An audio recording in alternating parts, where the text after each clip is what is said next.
আসসালামু আলাইকুম, কেমন আছেন সবাই? আজ ক্লে দিয়ে একটি ফুল বানিয়ে দেখাবো। তো প্রথমে আমি ফুল বানানোর জন্য গোলাপি এবং লাল কালারের ক্লে নিয়েছি। লাল কালারের ক্লেটা থেকে কিছু পরিমাণ ক্লে নিয়ে সেটাকে ভালোভাবে হাতের সাহায্যে মিক্সড করে নিচ্ছি। এই ক্লেগুলো দিয়ে কাজ করার সময় প্রথমে সব সময় মিক্সড করে নিতে হবে, তাহলে ক্লের কাজগুলা বেশ ভালোই হয়। এরপর আমি একটা টুলসের সাহায্যে সেটাকে লম্বা শেপ দিয়ে নিচ্ছি। একটু চিকন করে আমি একটা লম্বা মতো দড়ি বানিয়ে নিচ্ছি। ক্লে পরিমাণ বেশি হয়ে যাওয়ায় আমি আমার প্রয়োজন মতো অংশটুকু কেটে নিয়েছি। এবার এই লম্বা অংশটুকুর একটা সাইড থেকে আমি গোল রাউন্ড রাউন্ড করে নিচ্ছি।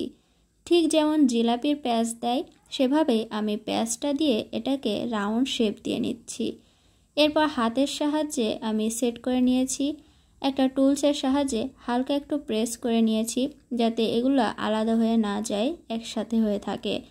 হাতের সাহায্যে আবারও আমি সেট করে নিচ্ছি ভালোভাবে, যাতে সেট হয়ে যায়, আলাদা হয়ে না যায়। এবার আমি ফুলের পাপড়িগুলোর জন্য হালকা পিঙ্ক কালারের ক্লে নিয়েছি। এটাকেও হাতের সাহায্যে ভালোভাবে মিক্সড করে নিচ্ছি। এই ম্যাজিক ক্লের একটাই সুবিধা, এটা দিয়ে কাজ করার সময় হাতে ক্লে লেগে যায় না, এজন্য কাজ করতে অনেক বেশি সুবিধা হয়।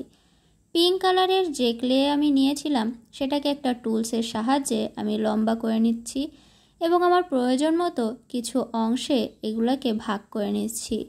ফুলের পাপড়ি দেওয়ার জন্য এই অংশগুলো আমি ভাগ করছি।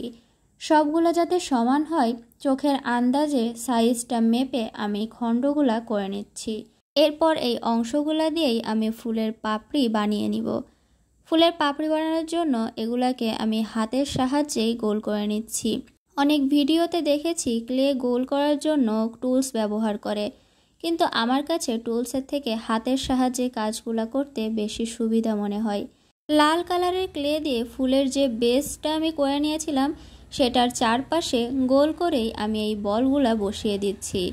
এগুলাও আমি হাতের সাহায্যেই বসাচ্ছি এবং একটার গায়ের সাথে আরেকটা একদম পাশাপাশি লাগাচ্ছি, যাতে করে এগুলা আলাদা হয়ে না যায়। সেজন্য হাতের সাহায্যে আলতো করে একটু চেপে দিতে হবে, তাহলে একটা থেকে আরেকটা আলাদা হয়ে যাবে না। আমি আমার প্রয়োজন মতো যে কয়টা বল আমার লাগবে সেগুলো আমি বানিয়ে নিচ্ছি। আমার আরও কিছু বলের প্রয়োজন ছিল, সেগুলো আমি অফ ক্যামেরায় বানিয়ে নিয়েছি। এবার এই ফুলের পাপড়িগুলাই শেপ দেওয়ার পালা। একটা টুলসের সাহায্যে যে বলগুলো আমি বানিয়েছিলাম সেটার একদম মাঝামাঝি হালকা চাপ দিয়ে নিতে হবে, যাতে করে ফুলের পাপড়িগুলো বোঝা যায়। এই তো ক্লে দিয়ে বানানো আমার ফুলটাও প্রায় শেষের পথে। আপনাদের কাছে ক্লে আর্টগুলো কেমন লাগে অবশ্যই আমাকে কমেন্টের মাধ্যমে জানাবেন। ভিডিওটা ভালো লাগলে আপনাদের পরিচিতদের মাঝে শেয়ার করতে পারেন। আমার ক্লে দিয়ে বানানো এই ফুলটা কেমন হয়েছে জানাতে ভুলবেন না কিন্তু। আজকে এ পর্যন্তই, ভালো থাকবেন সবাই।